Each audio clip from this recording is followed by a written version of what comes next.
Welcome to episode 4 of the Charles C.W. Cooke Podcast. This time released on a Thursday, just as the Founding Fathers intended. It's there in the Constitution next to the student loan clause, I'm told. I've just come off 4 days of temporary single dadding. My wife had to go away for an event, and I was in charge. And I'm pleased to report that I didn't burn down the house, or forget to feed the kids, or send them to school in their pajamas. Which makes one of us who hasn't been to school in our pajamas. That's a long story. I will tell it one day, I promise. In fact, I didn't just fail to burn down the house. I think I actually surprised my kids with my bare minimum competence. It was extremely rewarding in one sense, but extremely alarming in another, in that they were so shocked that I could do basic things without my wife being in the same house, that they ended up being remarkably grateful for even the most elementary of achievements. You could see them gearing up toward astonishment. My God, he knows how to use a can opener. Which brings me neatly to my guest today, Marc Caputo, because he also knows how to use a can opener. Well, so I'm told. I haven't actually seen it myself. It's just not the sort of thing you check, is it? Marc and I will be talking about the coming election in the state of Florida. Marc is even more of a Florida man than I am. In fact, considerably more of a Florida man than I am, because he has lived here pretty much his entire life. So without further ado, let's move on. Welcome to the Charles C.W. Cooke Podcast, Marc Caputo. Well, thanks for having me. Good to be here. It's a pleasure. So, Marc, you now write for NBC. Yeah, NBC Digital, technically. We have many silos, and that's mine. How long have you been covering Florida politics? I mean, my first statewide campaign was in 2002, so 20 years. And what has changed since then?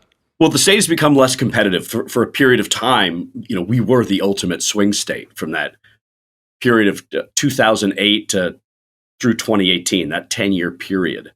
The state has grown more conservative-leaning, more Republican-leaning. The Democratic Party has just become a shadow of itself, and it didn't have a lot of substance beforehand in terms of having an actual organization and an ability to turn out voters. Increasingly, we've seen Republicans, especially Governor Ron DeSantis, perhaps led by Donald Trump, cast off what used to be these kind of perceived wisdoms of how you do campaign, how you can campaign, how you should campaign, how you win Florida. Like, I'm specifically thinking of immigration. That's something, 2016, the chattering class is like, no way Donald Trump could win Florida. His rhetoric about immigration is too harsh. It's going to turn off Hispanics. Hispanics are so important to the elections here. Therefore, he'll lose. Well, they were wrong. And then you heard the same thing with DeSantis, and they were wrong. And then in 2020, you thought, okay, considering how close Florida was in 2018, a lot of folks were like, okay, Biden could do it. And no, he couldn't do it against Trump either. So its evolution into just kind of a reflexively Republican voting state has been remarkable. So it's possible that Florida is entering its third stage, because after the Civil War, Florida was a Democratic state, as all southern states were. Right. And it was so democratic, in fact, that the legislature in the 50s passed a law, which I think is now hurting Democrats, which held that any candidate on a statewide election ballot who belongs to the party of the governor must be placed first in the list. Because I was wondering when I got my ballot through why the Republicans were listed first every single time. It seemed unlikely that would be a coin flip outcome. But that's how democratic it was. I mean, the Democratic legislature passed that because they thought, well, we're always going to have Democrats, and we'll put them first, and there's a marginal benefit to being first. And then, as you say, It shifted. So I have a few stats here that I think show how much of a swing state it was.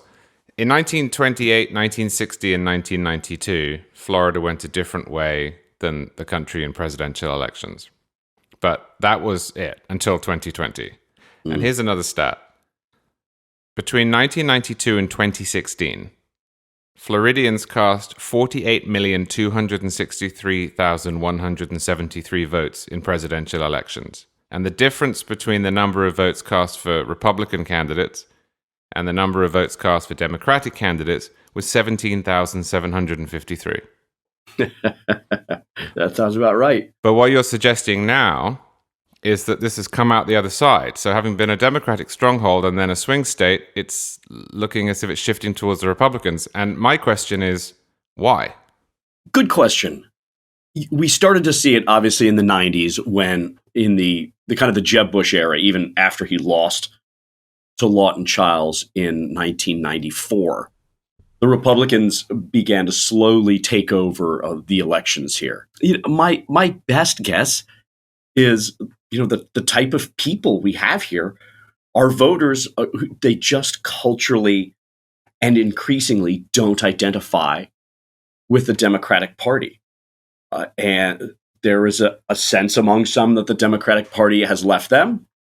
And there's also a sense that just the Republican Party is sort of their natural home. There is definitely a growth factor or an importing of Republican voters factor in that, one of the things that Jeb Bush did after he was elected in 1998, he made sure that the stocks and bonds tax was eliminated. And he called it an elimination of a tax on seniors and savers. At the same time, Florida was experiencing incredible development growth. There were relatively few checks put on that. So you had a place where lots of people could move and save a lot of their money.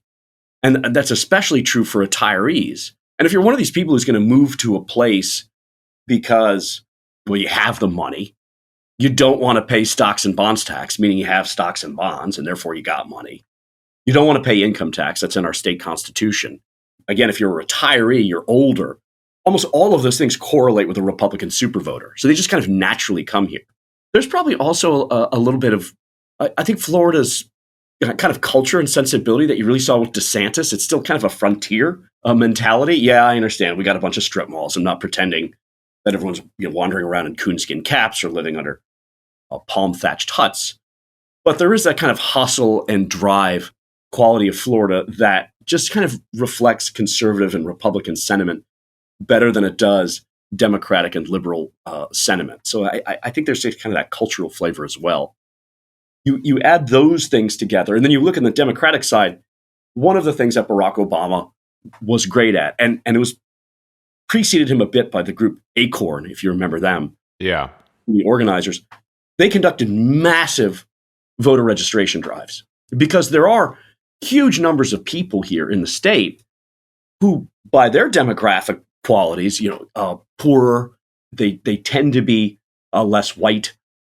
When you look at the kind of the polling and the research, more likely to cast Democratic ballots. And so the idea was let's get these folks registered, let's get them out to vote, and let's win. And it worked under Obama in that period of time. He won the state in 2008 and in 2012. Without him on the ballot, though, things were a lot more challenging. But the party itself, the Democratic Party itself, was at least kept kind of buoyed by the fact that it was kind of replenishing the voter rolls and it was kind of making itself relevant in those people's lives. That just kind of ended. So while the Republicans were naturally enjoying the benefits of this in-migration of kind of like-minded voters who wanted to vote, the Democrats weren't, and they stopped doing the things you need to do to kind of grow those voter rolls. I think there might have been some sort of political miscalculations as well on messaging, especially when it comes to Hispanic voters that we saw particularly in a particularly stark way in 2020. It started to manifest itself in 2018.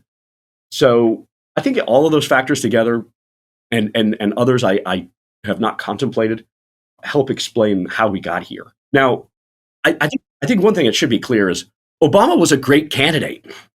You might have hated him as a president, fine. But the guy was a great candidate. He also didn't necessarily run against very strong opponents. that helped as well. The Democratic Party doesn't have much of a bench here. One of the things I thought in 2020 in reporting out the presidential race in Nevada about the amount of work that Senator Harry Reid had done out there to create, quote unquote, the Reid machine. It made me realize Senator Bill Nelson, now the NASA administrator, could have been the equivalent of that. Someone who built his party from the ground up, the inside out, played favorites, put his thumb on the scale, figuratively executed enemies, and elevated people who would be beneficial to him and the party. He did none of that. So it also missed having kind of the great man theory of history, right? It didn't really have anyone kind of guiding it as well, the Democratic Party, which I think also is something that bears some examination. So you mentioned the strength of opponents. To what extent is Ron DeSantis winning, at least in the polls this year? And to what extent is Charlie Crist, the Democratic candidate, losing? I'd say it's a good combination of both, but the reality is even before Crist or Nikki Fried, who was the agriculture commissioner who lost in the Democratic primary to Crist for governor, before that was decided, DeSantis already had like $110 million in the bank, an untold sum of money, and money matters in a state like Florida.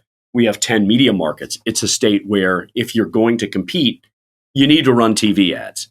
You also need to be on digital. It's not necessarily kind of like New Hampshire or Iowa where you can go around to little shops and restaurants and do more retail politics. I'm not saying that stuff's not important, but you got to spend a lot of money in Florida, and DeSantis had that.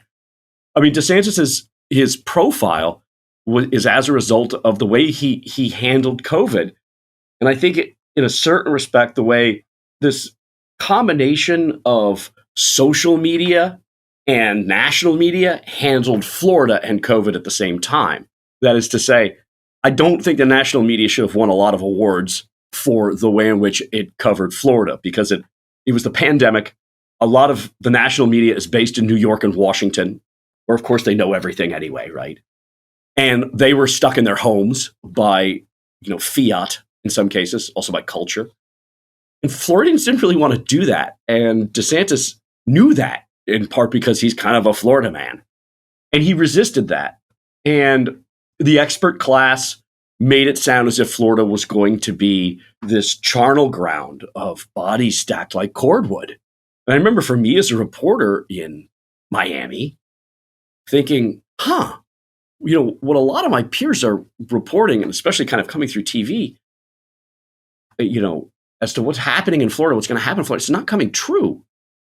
And in some cases, there was misinformation. In fact, you've written about it, Rebecca Jones, right? The self-styled whistleblower, we can call her a whistleblower anymore, who had spread the conspiracy theory that DeSantis was hiding deaths, which was uncritically echoed by the national news media.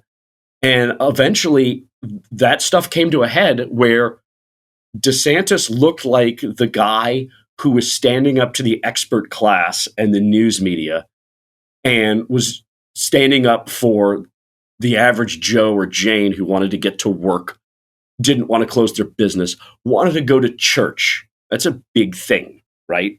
Want to be able to go to a bar. And that just set him apart. I cannot tell you, just time and time again, when I talk to regular people, not at political events, they say, yeah, DeSantis kept us open. And just to be very clear, I'm not defending his policies. I'm not advancing them. If I were in charge of his messaging, I would have done it differently. I think in some respects, he's cozied up to some of the anti-vax folks in a way that is probably not very helpful. But at the same time, the reality is people identify him with having had their backs and having done the right thing and made the unpopular decision. And he just reaped the benefits of it.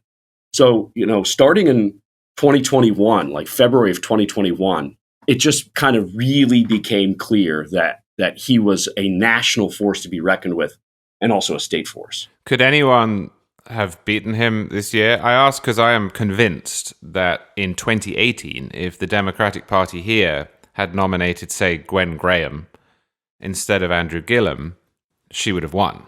That race was so close. It was 30,000 votes. Gillum had so many liabilities, and the Democrats had a strong showing nationally. I think they'd probably have taken DeSantis out. This year, I'm not so sure. Yeah, this year, this is the first election in 20 years where I'm like, yeah, I'm pretty sure I know who's going to win. I used to kind of reflexively not even, say that out loud. It's hard to think that all of the polling here and all the prior experience and all of the clear advantages he has are not going to lead DeSantis to be, out on top. The last time I wrote about it was probably about a week ago, 2 weeks ago. He had 27 times more money than Charlie Crist in the bank. He had 10 times more advertising on TV. He was up by between 6 and 11 percentage points in various polls. Republicans are now out-registered. The number of registered Republicans now outnumber that of Democrats for the first time. It happened this year. Now, is that COVID? Is that a short-term phenomenon, the result of people moving in from states that were locked down? Or do you think that's... There's some of that, but there's also a lot of party switchers in there as well. Some of them is just kind of natural churn, like Democrats and independents who are already going to be voting Republicans anyway, and they just kind of did it. But I think it's a combination of those factors. We got 14 million people in the voter rolls. It's a lot of people. So there are a lot of different explanations as to what happened. But in the end, as I said, you just kind of stack all these things on top of each other. Would Gwen Graham have won? Maybe. Remember, though, that Bill Nelson was running for re-election against Rick Scott, and he lost. And Bill Nelson had that kind of boring, candidate quality to him, and Gwen Graham was no exciting person. However, she was a woman, and that year one woman won in 2018 in Florida, and that was Nikki Fried in her agriculture commissioner race. So, it'd be interesting if we could go back in time and run some sort of simulation. Would Graham have won? It's certainly possible. All right, how about the other race? The Rubio-Demings race? Because I keep seeing in the press these suggestions that Demings might win this and that Rubio's weak, and I can't see it. I can't see it for a couple of reasons. First, if it is true that Ron DeSantis is up by 7 or 8 points or more, if it is true that the various candidates for statewide office are up, for example, 11, 13 points in the Mason-Dixon poll, I can't see how Rubio would run behind them. Second, I don't see her appeal. I don't mean that from a partisan perspective. Obviously, I'm a conservative, but I can see political talent. You mentioned Barack Obama. Obviously, he was a phenomenal candidate. I can't see it with Demings. What's your read on the race? I can certainly see, if you would have watched last night's debate. Now, obviously, if you're a Republican, you probably were no fan of the way in which she just went after Rubio. But she really made Democratic hearts go pitter-patter. I mean, they like her because she's tough. She's different. You just don't have like a black woman cop run for office. And she certainly has done a good job of letting people know that. She's a talented speaker. All of those qualities for her are there. And yeah, I agree that it's going to be difficult for her here. I agree that if people are saying that Rubio is weak, they're wrong. They don't really understand the state. At the same time, if Demings loses, that is, if the polling is right, I certainly see a possibility of her making a comeback bid against Rick Scott, say, in 2 years. Or perhaps for governor. Could be for governor as well. Yeah, that spot would be open. Probably be a smarter office to run for in that regard because, again, open seat. I mean, don't count out Casey DeSantis, by the way, running for governor. Ron DeSantis' wife. I'm serious. I've never heard that. Well, during the hurricane, all of a sudden she was behind, the first time I've seen this. You had a first lady standing behind the governor, speaking at press conferences. She was leading rebuilding efforts. She's a former TV anchor. Let's talk about Carrie Lake in Arizona, right? She's very good on camera, telegenic. She's got the DeSantis name. Not outside of the realm of possibility. No, that's interesting. The only ads that I see on TV for Val Demings are on abortion. I'm sure there are more, but in North Florida, we get the abortion ads. And it's made me wonder, do Republicans have a liability here in the state of Florida? Because Florida is not Alabama on the question of abortion and on social issues more broadly. The state legislature passed a 15-week ban to be automatically rendered in effect by a reversal of Roe. That reversal of Roe came, that law went into effect. Then it was enjoined because the state of Florida has a state-level equivalent of Roe that's going to be litigated. But it's notable, I think, that Florida didn't do what, say, Texas did and go to 6 weeks. It didn't do what some of the states in the middle of the country did and go to no weeks. Is abortion a profitable avenue for Democrats to explore in the state? Well, if you look at where the Democrats are today, put aside that excitement I was telling you about Val Demings. I noticed it on social media yesterday when she was going after Rubio, right? Like, Democrats for the first time were excited about a Florida politician in 4 years, or 2 years, I should say. Well, 4 years. 4 years. We'll call it 4 years. I hadn't seen that in a while. Part of the Democratic Party's problem is in Florida is there's no enthusiasm. I mean, they're just kind of like on their backs. And one of the only animating principles that could benefit Democrats is abortion. So they're going there. I mean, I understand it. Is it going to be the knockout shot, the silver bullet to solve their problems? I doubt it. The polling suggests that it's not true. People are still more concerned about the economy and crime and those sorts of issues.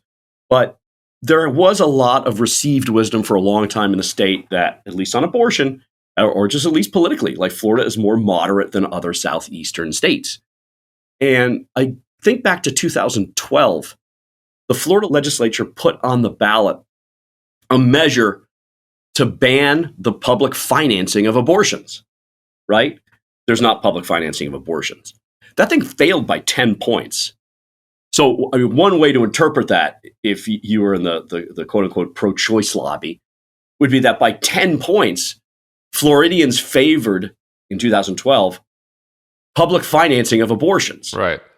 Right? So there is some evidence out there to suggest that it's probably smart for the Florida legislature, at least it was at the time, to do the 15-week ban and not any other.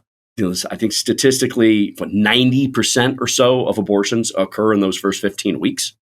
You talk about Republicans being so pro-life. It's like, congratulations, you've passed a bill that only stops 10% of abortions, right? Yeah. Which the pro-life lobby, so to speak, probably has some heartburn with, which is why they probably would want these other measures. But it's an open question as to what happens if Ron DeSantis wins, and if Republicans keep control of the Florida legislature. There's a great chance of that. Do they go a little harder in the paint, so to speak? They might. Having observed him as a politician, what do you make of the argument that you hear from some observers, who aren't always entirely neutral politically, that DeSantis is fine at the gubernatorial level, but that he would struggle to make the jump up to the national stage? I mean, it might be true, right? I mean, as Mike Tyson said, everyone's got a plan, and then they get punched in the mouth. Let's see how you perform. People have compared him to Scott Walker, the governor from Wisconsin, who decided to run in 2016. Some sort of exciting governor gets things done and takes on the left and just fizzled out. So it's certainly possible. The advantages DeSantis has is he has an uncanny ability to pick fights and take out positions that drives the left insane, and sometimes drives them insane to the degree that they wind up doing and saying things that are sort of demonstrably not true, which makes him look more accurate or more serious. And Republicans certainly love when someone is, quote unquote, owning the libs. So he's got that. And he has that just come all you fighters attitude, right? Like, it's like he could get in a fight in an empty room sometimes. And there is certainly a huge segment of the electorate, definitely the Republican electorate, that wants a fighter. And, he knows it. He says in his speeches he doesn't back down. He's always going to do what's right, et cetera, et cetera, et cetera. So that's in the kind of the plus column. In the minus column, a few things. He doesn't have a lot of charisma, at least on the stump, right? Like, if you look at Carrie Lake in Arizona, like, this is a kind of a woman who is really able to command both a press conference and a camera with just a tremendous amount of charisma that, say, Ron DeSantis doesn't have in comparison. Strictly the physical attributes, He has that kind of high, whiny voice. I'm not sure how well that translates over. But, I wouldn't count him out. I wouldn't necessarily count him in. However, in 2021, in February 2021, when I first wrote about him as a national figure, before the polling showed it, the reason I did is I was doing some other story, an unrelated story about, okay, if Donald Trump doesn't run for president, this is, a month after January 6th, right? If he doesn't run for president, what do the lanes of the Republican Party look like for the various candidates who would run? I kind of compared it to beer. There was like the Trump Ultra lane, the Trump Light lane, and there was like Never Trump, right? Or Trump Zero. And Trump Zero is barely a lane, right? It's like more like a bike path or something. And but in doing that, I would specifically not mention names.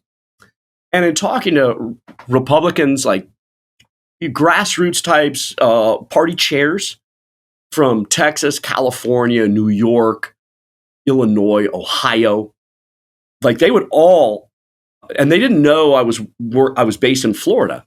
They would all instantly say Ron DeSantis' name, just like right off the top of their head. So there's a lot of goodwill for him out there. Bob Vanderplaats is an evangelical kind of leader of like if you want to run for office in Iowa, and you want to get the support of evangelicals, Bob Vanderplaats is a guy to call. He's a big fan of DeSantis's. That matters. Interesting. All right. Well, it's now exactly 3 weeks, I think, until Election Day. And I can't imagine that the race is going to change too much. But if it does, Marc, you'll be the first person I ask to come back on and rub all of this out and recalibrate it. So thank you so much for your time. I appreciate it. No, I really appreciate it. I guess that went a lot faster than I realized. So that's a good thing.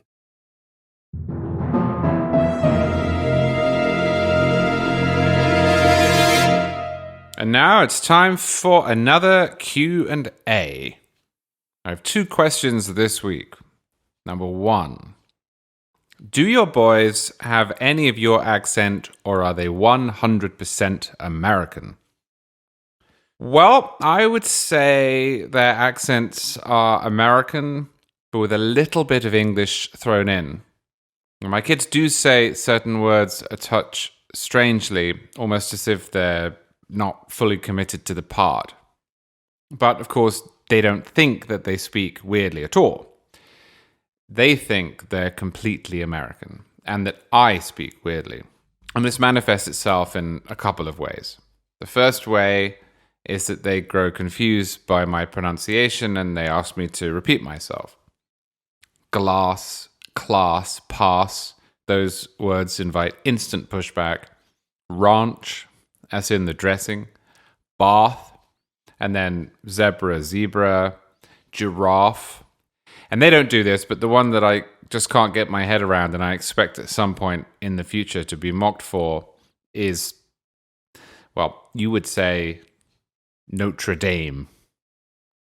I know in America you say Notre Dame or Notre Dame, but I grew up speaking French and I just can't do it, so I don't. So instead, every single time I say it, I apologize beforehand and I explain myself, and then I say Notre Dame, which doesn't help. And I'm sure it won't help when my kids get older. The other way my kids deal with my accent being different is that they mock me. They say, "That's not how you say it." And then they giggle and they look at each other. And then they start with their slightly confused explanations as to why I'm a bit different than they are. Sometimes they get it right. They'll say, "Daddy talks like that because he's from England." But sometimes they get it just a little bit wrong. And they say, "Daddy speaks like that because he can't speak English," which amuses me to no end because speaking English is pretty much the one thing I actually can do. Second question, and this is a much, much weightier one. As an atheist, how do you think about the Bible? Have you read the New Testament recently? Do you find it interesting, or do you find it dull given that you do not believe it to be God's word? Well, that is a huge question, and I will do my best. It's correct to say I don't believe the Bible to be God's word, but I don't think it's just a book either. it would be ridiculous for me to pretend that I can in any meaningful way separate myself from its cultural influence. I am a cultural Christian. I'm married to a real Christian. Most of my friends are real Christians. Most of my co-workers are real Christians. I went to Christian schools. I'm steeped in Christianity. Now, I'm not a Christian because I don't believe what one has to believe to be a Christian, and I think it would be disrespectful for me to pretend that I am. Ethically, though, I'm informed by Christianity because the culture I grew up in was Christian, and as a result, it was informed by the Bible. The same is true in literary terms. I'm extremely partial to the King James translation of the Bible because it's so beautifully written. It's almost Shakespearean in scope, or perhaps Shakespeare is biblical in scope. There's some English chauvinism for you. I forget who said it, but someone once said that the King James Bible is the only great work of literature that has ever been written by a committee. Not only is it a stunning work of literature, but it's also extremely familiar. The Bible, and particularly that version, is referenced everywhere. It's woven throughout casual conversation. It's in the plays and books. It's in the church services I grew up attending. You can't read any primary source documents from modern Britain or colonial America or revolutionary America and understand them without understanding or at least being familiar with the Bible. So it's woven into my life, even as a non-believer, in its metaphysical claims. And look, those claims are extraordinary in every sense of that word. The Bible contains the single greatest story ever told. Nothing comes close. I'm not using story pejoratively there. It's a story whether you believe it or not. That term is used frequently by believers and non-believers. And the central story in the Bible is indescribably moving. So no, I don't think it's dull. On the cultural point, there's this story that the historian Martin Gilbert used to tell about Winston Churchill and Harry Hopkins. Harry Hopkins was an attaché to Franklin Roosevelt, sent to England. And in 1941, they met in Scotland at the Station Hotel. And Churchill at this point is desperate for American help, and Hopkins knows it. And he could sense that Churchill wanted a signal that the Americans would help the, at that point, standing alone British Empire. And after dinner, he says to Churchill, according to Martin Gilbert, "I suppose you wish to know what I'm going to say to President Roosevelt on my return. Well, I'm going to quote you one verse from that book of books.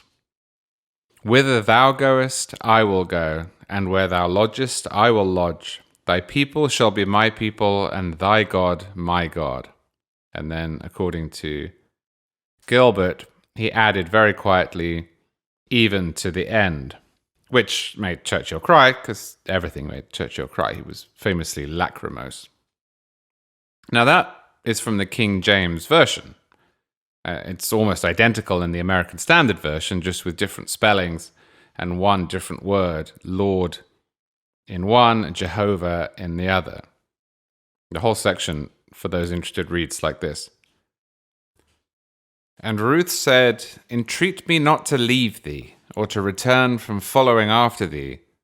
For whither thou goest, I will go, and where thou lodgest, I will lodge. Thy people shall be my people, and thy God my God. Where thou diest will I die, and there will I be buried. The Lord do so to me, and more also, if aught but death part thee and me." And I think this illustrates my point, which is that Churchill and Hopkins, although they were from different countries, and although they lived in a time when English and American English were at their most different, Bill Bryson talks about that in one of his books, that the 1940s marked the high point of linguistic divergence between the two countries, which of course would change as mass media homogenized everything. But even given those circumstances, Churchill and Hopkins shared that cultural touchstone. And I do too. I actually read that passage to my wife on our wedding day. So, nope, I don't find it boring. I find it foundational, even though I don't believe. And who knows, maybe that will change too. But if it does, you won't find out until next week, because that's all we have time for today. Thank you to Marc Caputo for helping me with the Florida update. Thank you to my children for being impressed that I can use the toaster.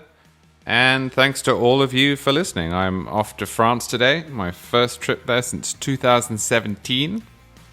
So if they let me come back, I will see you all next week.